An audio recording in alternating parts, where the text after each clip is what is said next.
नमस्कार दोस्तों, स्वागत है आप सभी का। दोस्तों, जैसा कि आप जानते हैं कि एसएससी जीडी का जो नोटिफिकेशन है वो आ चुका है और बहुत ही बड़ी भर्ती आ चुकी है आप सभी के सामने। तो आप सभी तैयारी में लग गए होंगे। तो जैसा कि आप जानते हैं कि हिंदी के 20-20 प्रश्नों का हम रोज एक प्रतिदिन एक सेट सॉल्व करते हैं, उसको समझने का प्रयास करते हैं, सभी प्रश्नों को अच्छे से समझते हैं कि किस लेवल का प्रश्न आता है एग्जाम में और किन किन बातों में हमें विशेष करके ध्यान देना चाहिए हिंदी के प्रश्न पत्र के लिए।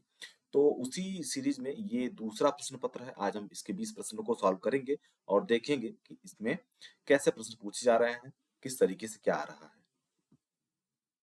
पहला प्रश्न है कि निम्नलिखित वाक्य में वर्तनी संबंधित त्रुटि की पहचान करें। ठीक है, वाक्य क्या है कि ज्योति लंबी समय पश्चात अपने गांव वापस लौटी है। ठीक है, लंबी समय पश्चात अपने गांव वापस लौटी थी। तो अगर हम देखें इसमें जो शब्द है लंबी, ये गलत शब्द है। यहाँ पर वर्तनी की त्रुटि है इसी शब्द में, क्योंकि ये लंबी ना होकर के ये लंबे होगा। ठीक है, आइए विकल्प देख लेते हैं क्या है। पहला ही विकल्प हमारा है लंबे, तो ये सही हो जाएगा। पश्चात, पश्चात यहाँ पे नहीं होगा, क्योंकि अगर हम उसका प्रयोग करेंगे यहाँ पे तो ज्योति पश्चात समय पश्चात, ये 2 बार आ जाता है तो ये गलत हो जाएगा। गांव शब्द का प्रयोग करें तो ये भी ऑलरेडी यहाँ पे प्रयोग हो चुका है, इसलिए ये भी नहीं होगा। और ज्योति खुद इसका नाम भी प्रयोग हो चुका है, तो दो बार इस वाक्य में नहीं आएगा। तो पहला विकल्प सही हो जाएगा। अगला प्रश्न है, कहाँ राजा भोज नहीं गंगू तेली, वाक्य शुद्धि हेतु रेखांकित स्थान पर उचित क्रिया विशेषण क्या होगा। ठीक है, ये है शब्द जो है, जो अंडरलाइन शब्द है उसके जगह पे क्रिया विशेषण का प्रयोग करना है, उचित क्रिया विशेषण का। तो आइए देखते हैं कि क्रिया विशेषण कौन सा होगा। जैसे कि हम कह सकते हैं ये एक तरीके का मुहावरा भी है, लोकोक्ति भी है। तो उसमें साफ-साफ यही है कि कहाँ राजा भोज और कहाँ गंगू तेली। ठीक है? तो पहला जो विकल्प है वो इसके लिए सही हो जाएगा। अगले प्रश्न पे आते हैं। प्रश्न 3 क्या है? इसमें दिया गया है कि सत्कार का विलोम क्या है? सत्कार का विलोम शब्द क्या है? सबसे पहले तो सत्कार का अर्थ हमें पता होना चाहिए। सत्कार का अर्थ क्या होता है? इसका अर्थ होता है आदर, सम्मान या सेवा। ठीक है, इसके लिए इसका प्रयोग किया जाता है। तो इसका अगर हम विलोम देखें तो पहला विकल्प हमारा है परमार्थ। परमार्थ, परमार्थ का विलोम शब्द जो होता है स्वार्थ। ठीक है, ये सत्कार का विलोम नहीं होता है। अगला शब्द है पुरस्कार। पुरस्कार का विलोम होता है तिरस्कार। तिरस्कार, ठीक है, ये भी सत्कार का विलोम नहीं है। अगला है तिरस्कार। तिरस्कार का जो विलोम होता है, तिरस्कार का अर्थ होता है कि अपमान, अपमान या अनादर, अनादर। तो ये जो है इसका सत्कार का विलोम हो जाएगा, क्योंकि आप देख सकते हैं इसका अर्थ हमने बताया था आदर, सम्मान या सेवा। वैसे इसका तिरस्कार का अर्थ है अपमान, अनादर। तो इसके ठीक-ठीक विलोम ये दिख रहा है, तो ये तिरस्कार जो है विकल्प 3 जो है इसका सही उत्तर हो जाएगा। तीसरी अगर हम बात करें आतिथ्य, आतिथ्य जो है इसका विलोम होता है अशिष्टता, अशिष्टता। ठीक है,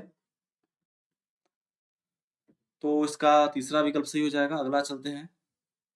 अगला प्रश्न है प्रश्न संख्या 4 कि पड़ोसी देश में भूकंप और सुनामी से भारी क्षति हुई। इसमें क्या देखना है आपकी उपरोक्त अशुद्ध वाक्य के शुद्ध रूप का चयन करना है। तो सबसे पहले तो देखेंगे इसमें अशुद्धि क्या है। हम पढ़ते हैं एक बार फिर से इसको कि पड़ोसी देश में भूकंप और सुनामी, ये जो शब्द है सुनामी, इसमें त्रुटि है, इसमें वर्तनी की त्रुटि है। इसमें बड़ा ऊ ना होके इसमें छोटे ऊ की मात्रा होगी। ठीक है, यही त्रुटि है, तो हम इसमें विकल्प में ढूंढते हैं। पहला विकल्प है हमारा पड़ोसी देश में भूकंप और सुनामी से भारी क्षति हुई। ये यहाँ पे खुद ही गलत कर दिया, तो नहीं हो पाएगा। विकल्प 2 है पड़ोसी देश में भूकंप और सुनामी से भारी क्षति हुई। इसने पहला जो प्रश्न दिया है उसको ही इसने रिपीट कर दिया है, तो ये भी गलत हो जाएगा। तीसरा है पड़ोसी देश में भूकंप और सुनामी से भारी क्षति हुई। आप देख सकते हैं कि सुनामी शब्द का सही शब्द का प्रयोग यहाँ पे सुनामी के लिए हुआ है, यानी कि विकल्प सी इसका सही उत्तर हो जाएगा। अगर विकल्प 4 पढ़ें, पड़ोसी देश में भूकंप और सुनामी से भारी क्षति हुई। क्षति यहाँ पर गलत लिखा हुआ है। ठीक है, इसमें जो है क्षति ऐसे लिखते हैं, छोटी की मात्रा होती है। ठीक है, तो हमारा सही उत्तर हो जाएगा, वो हो जाएगा सी। अगला प्रश्न है प्रश्न संख्या 5, उल्लू सीधा करना मुहावरे का उपयुक्त अर्थ क्या है? उल्लू सीधा करना का अर्थ होता है अपना काम निकालना। ठीक है, क्या होता है अपना? अपना काम निकालना। जैसे अगर हम विकल्प में देखेंगे तो ये यहाँ पे आपको चौथे विकल्प में मिल जाएगा अपना काम निकालना। बाकी विकल्पों की अगर हम बात करें भयभीत करना, तो भयभीत करना जो है इसके लिए प्रयोग होता है मुहावरा कलेजा मुँह में आना। कलेजा मुँह को आना, मुँह को आना, ठीक है? ये भयभीत होने के लिए होता है। उल्लू पालना कोई सही नहीं है। अगला है खुशामद करना, खुशामद करने के लिए आता है, ये इसके लिए मुहावरा प्रयोग होता है तलवे चाटना, ठीक है? तो इन विकल्पों पे ध्यान देना ज़रूरी है क्योंकि अगली परीक्षा में हो सकता है प्रश्न आपका इससे ही मिल जाए। अगर हम बात करें अपना काम निकालना, अगर इसके वाक्य प्रयोग की बात करें तो जैसा आप कह सकते हैं कि आज के समय में हर व्यक्ति स्वार्थी है, सिर्फ अपना उल्लू सीधा करना जानता है, ठीक है? इस तरीके के वाक्य प्रयोग भी आप कर सकते हैं। अगला है कि दिए गए शब्द का उचित विलोम चुनिए। उचित विलोम चुनना है किसका? उन्नत, उन्नत का, ठीक है? उन्नत का अर्थ देखेंगे, उन्नत का अर्थ क्या होता है? इसका अर्थ होता है ऊंचा, ऊंचा या ऊपर, उठा हुआ, ऊपर उठा हुआ, ठीक है? तो अगर हम विकल्प को देखें तो इसका सही उत्तर जो है वो हो जाएगा अवनत। पहले ही विकल्प में हमको दिख रहा है अवनत का, क्योंकि अवनत का अर्थ होता है नीचा या झुका हुआ, ठीक है? झुका हुआ। तो ये सही विकल्प है, इसका सही उत्तर हो जाएगा। अगर हम अगले विकल्प की बात करें तो ये अशुद्ध शब्द है। उन्नति जो है, उन्नति ये अवनति का, ये अवनति का विलोम है और पतन जो है ये जो है उत्थान का विलोम है, ठीक? तो इसका पहला विकल्प सही हो जाएगा। अगले प्रश्न पे अगर हम चलें, अगला प्रश्न है कि निम्नलिखित में से कौन सा वाक्य सकर्मक क्रिया की दृष्टि से अशुद्ध है? सकर्मक क्रिया, सकर्मक क्रिया क्या होती है पहले तो ये जानना जरूरी है। सकर्मक क्रिया वो होती है कि जिस क्रिया का फल जो है उसके कर्म पर पड़ता है, यानी कि इसमें जो है कर्म और क्रिया का सीधा संबंध पाया जाता है, ठीक है? और अगर इसके अपोजिट बात करें तो एक होता है अकर्मक क्रिया। अगर क्रिया के आधार पर हम बांटें, सॉरी कर्म के आधार पर अगर हम क्रिया के भेद करें तो दो प्रकार का होता है, एक सकर्मक होता है, एक अकर्मक होता है, ठीक है?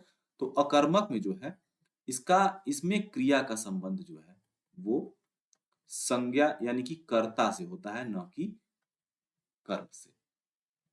तो यहाँ पे दिया गया है कि सकर्मक क्रिया की दृष्टि से कौन सा अशुद्ध है, यानी कि हमको बस ये ढूंढना है कि उसमें क्रिया और कर्म आपस में एक दूसरे को नहीं उस पे बल पड़ रहा हो।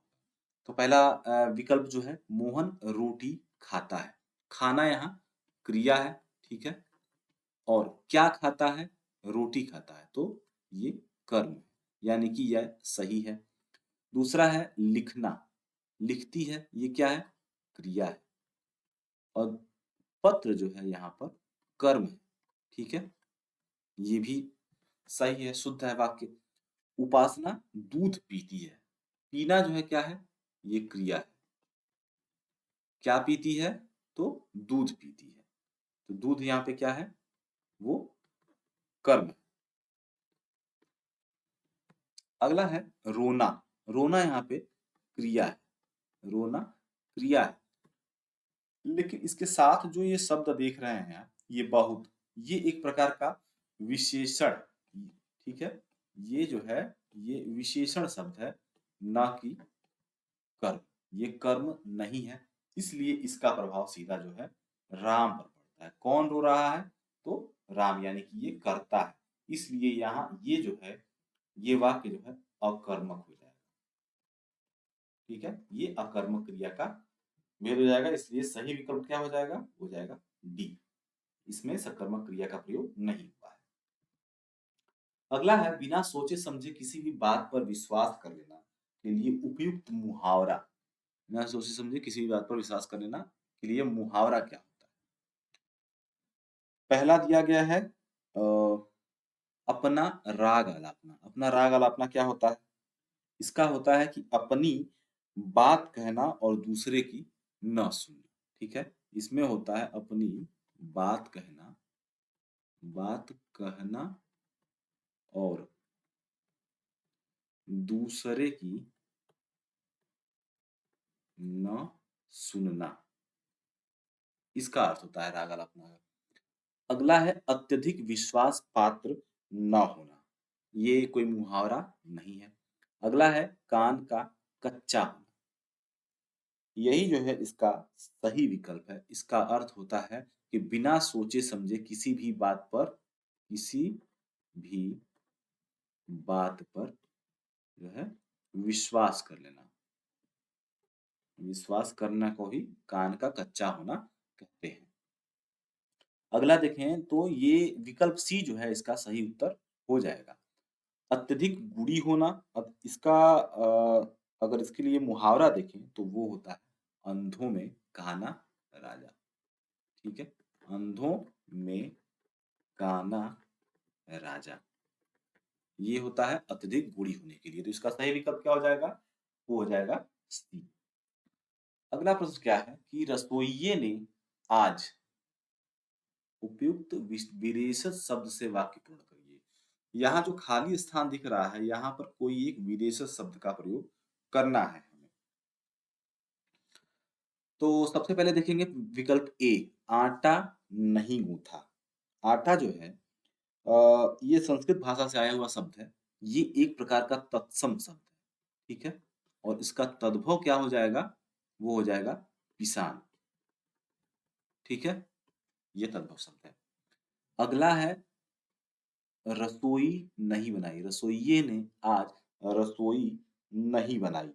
तो रसोई जो है वो संस्कृत के रसवती शब्द का तद्भव रूप है। रसोई क्या है? ये तद्भव है। तद्भव किसका? रसवती का। रसवती का। तो ये भी प्रयोग ये हो सकता है। अगला है रोटी नहीं बनाई। तो रोटी जो है, रोटी एक प्रकार का तद्भव शब्द है। ये भी तद्भव शब्द है और इसका तत्सम क्या होता है? वो होता है रोटिका। रोटिका। अगला है सूप। सूप नहीं बनाया। सूप जो है एक विदेशज शब्द है। विदेशज शब्द है।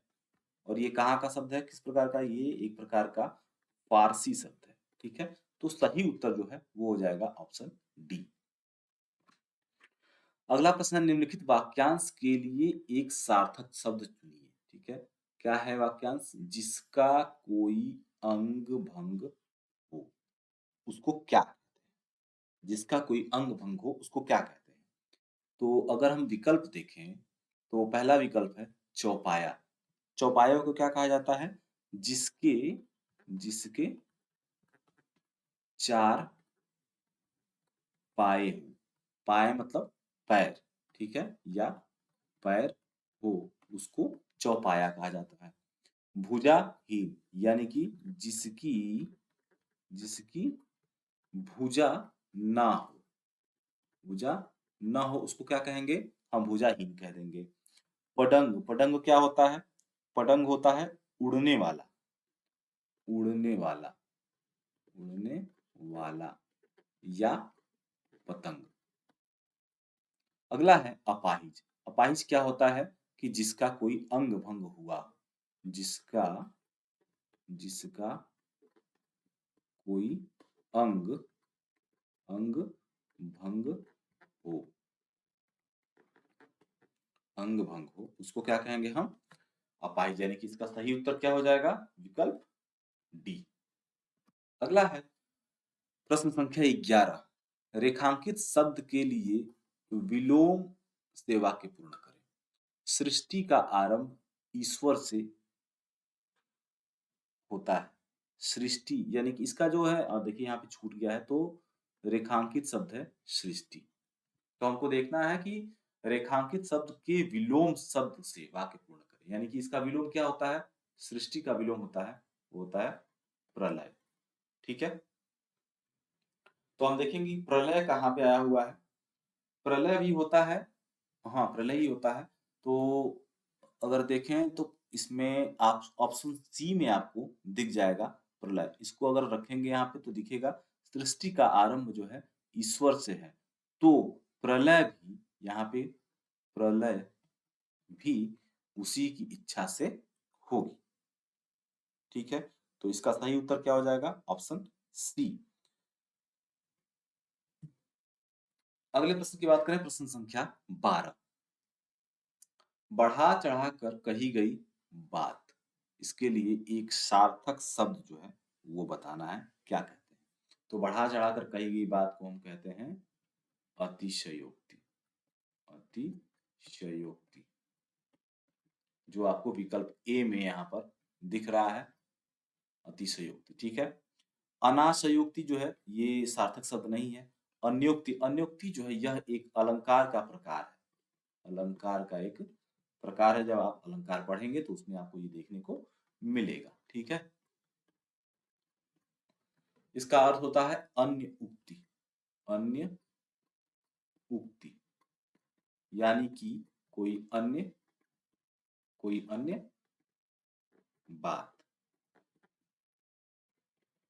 ठीक है, अगला है अपपुक्ति। अपपुक्ति जो है ये कोई सार्थक शब्द नहीं है, तो इसका सही विकल्प हो जाएगा ऑप्शन ए।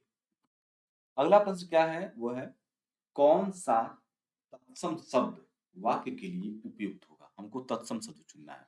ध्यान देना है कि जो भी विकल्प है उसमें से हमको तत्सम शब्द चुनना है। अब हम वाक्य की तरफ बढ़ेंगे तो आप देखेंगे इसमें लिखा है आप पहले खाली स्थान का मेल करें। ठीक है, आप पहले मेल करें। तो तत्सम शब्द कौन सा सही होगा? देखिए, पहला शब्द है निवृत्ति। ये एक प्रकार का तत्सम शब्द है।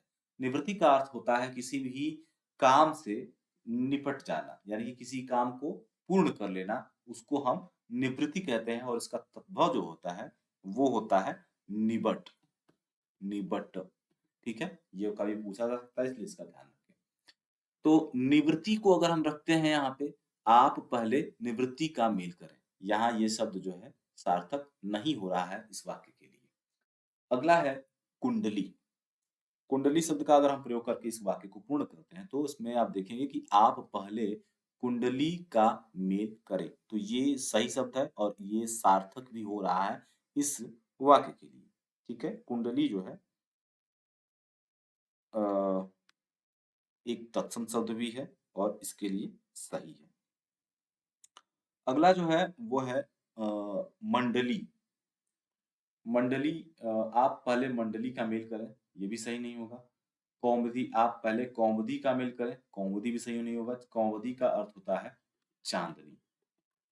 ठीक है, तो हमारा सही विकल्प हो जाएगा ऑप्शन बी। निम्नलिखित में से दुराग्रह के लिए विलोम शब्द क्या है? दुराग्रह, दुराग्रह, दुराग्रह का अर्थ क्या होता है पहले तो हमें ये जानना है। दुराग्रह का अर्थ होता है अनुचित जिद, यानी कि अनुचित आग्रह को, अनुचित आग्रह, यानी कि जो आग्रह उचित न हो उसको हम दुराग्रह कहते हैं। तो इसका विलोम क्या हो जाएगा? उचित आग्रह या आग्रह। तो विकल्प सी जो है इसका सही उत्तर हो जाएगा। आप देख सकते हैं विकल्प सी, सॉरी विकल्प सी नहीं होगा, विकल्प बी आग्रह जो है इसका सही उत्तर हो जाएगा। आरंभ का विलोम जो है ये होता है अंत। ठीक है, और अवसान का जो है वो होता है उद्भव। तो आपका सही उत्तर बी है। अगला प्रश्न है प्रश्न संख्या 15। वाक्य में रेखांकित पद के बदले उपयुक्त विकल्प चुनिए। ठीक है, देखिए यहाँ पे ये छूट गया है, तो रेखांकित जो है शब्द है वो है खाने। ठीक है, ये प्रश्न में रेखांकित दिया हुआ है। तो अगर हम पढ़ें पूरे वाक्य को, तो बूढ़ी काकी जूठी पत्तलों को खाने लगी। सबसे पहली बात तो ये है, पत्तल कोई नहीं खाता है, ठीक है? अगर यहाँ पे भोजन होता, तो उसके साथ खाने का प्रयोग किया जा सकता है। लेकिन पत्तल के साथ खाने का प्रयोग ये सार्थक नहीं है, ठीक है? तो आइए देखते हैं विकल्प में क्या-क्या है। बूढ़ी काकी जूठी पत्तलों को देखने लगी। ये सही नहीं है, अगर खाने की बात हुई है तो कुछ उसी प्रकार का शब्द हमें चुनना होगा, तो ये गलत हो जाएगा यहाँ पे। अगला है चबाने लगी, तो पत्तलों को चबाने का कोई अर्थ नहीं है, पत्तलों को चाटने लगी। ये इसका सही विकल्प हो जाएगा, ठीक है? अगर भोजन होता तो खाने का प्रयोग होता, लेकिन पत्तल है तो इसके साथ चाटना प्रयोग, ये सही होगा विकल्प सी। अगले प्रश्न की तरफ बढ़ेंगे। प्रश्न संख्या 16 से 20 तक जो है, ये इस गद्यांश पर आधारित है जिसमें हमको कुछ फिलर्स भरने हैं, यानी कि खाली स्थान को भरना है। तो हम पहला प्रश्न देखेंगे। पहला प्रश्न ये लिखा है कि गद्यांश के रिक्त स्थान की पूर्ति उचित विकल्प से कीजिए।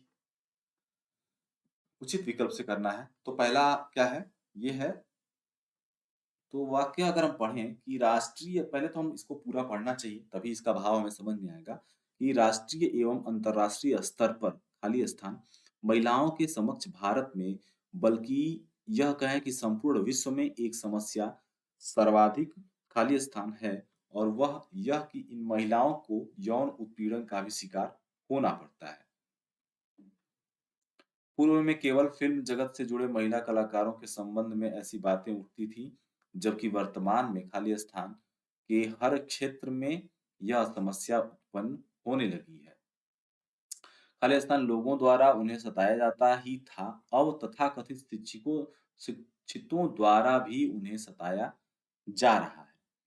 पंजाब के पूर्व पुलिस महानिदेशक और भारतीय हॉकी संघ के अध्यक्ष कंवरपाल सिंह गिल और भारतीय प्रशासनिक सेवा की खाली स्थान श्रीमती बजाज के बीच विवाद को लेकर के न्यायालय में जो मामला उठाया गया था, वह यौन उत्पीड़न का ही मामला था, ठीक है? तो सब मिला के बात ये है कि ये किसी वर्क प्लेस की बात हो रही है कि जो कामकाजी महिलाएं होती हैं, उनका उन स्थानों पे जो यौन शोषण होता है, उसके बारे में ये गद्यांश लिया गया है। तो पहला है कि राष्ट्रीय एवं अंतर्राष्ट्रीय स्तर पर, विकल्प देख लेते हैं क्या है।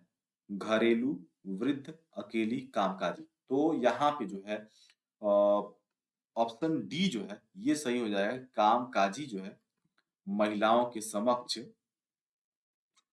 समक्ष भारत में, बल्कि यह कहें कि संपूर्ण विश्व में एक समस्या, सर्वाधिक।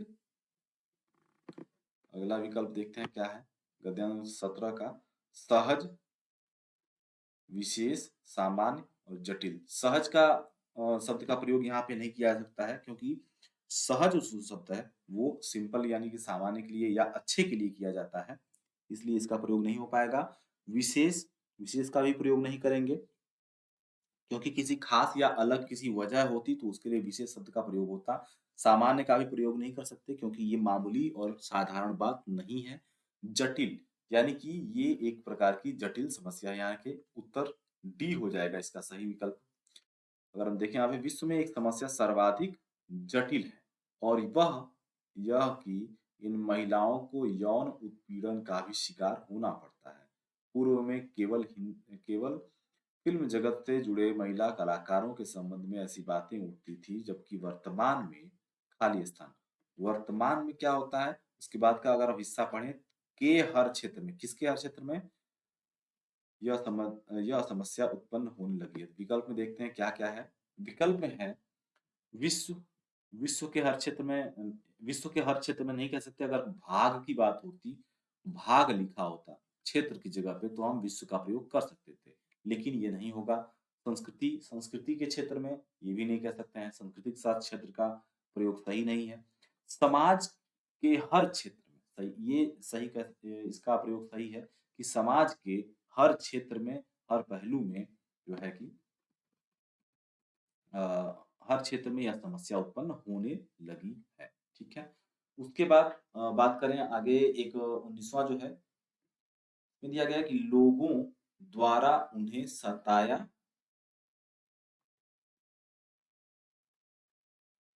लोगों द्वारा उन्हें सताया ही जाता था, अब तथाकथित शिक्षितों द्वारा भी, यानी कि इसके विलोम शब्द का प्रयोग यहाँ पे करना है। क्योंकि यहाँ पे देख सकते हैं कि शुरुआत जो हो रही है, अगर हम बात करें कि लोगों द्वारा तो उन्हें सताया ही जाता था, अब तथाकथित शिक्षकों द्वारा द्वारा भी उन्हें सताया जा रहा है।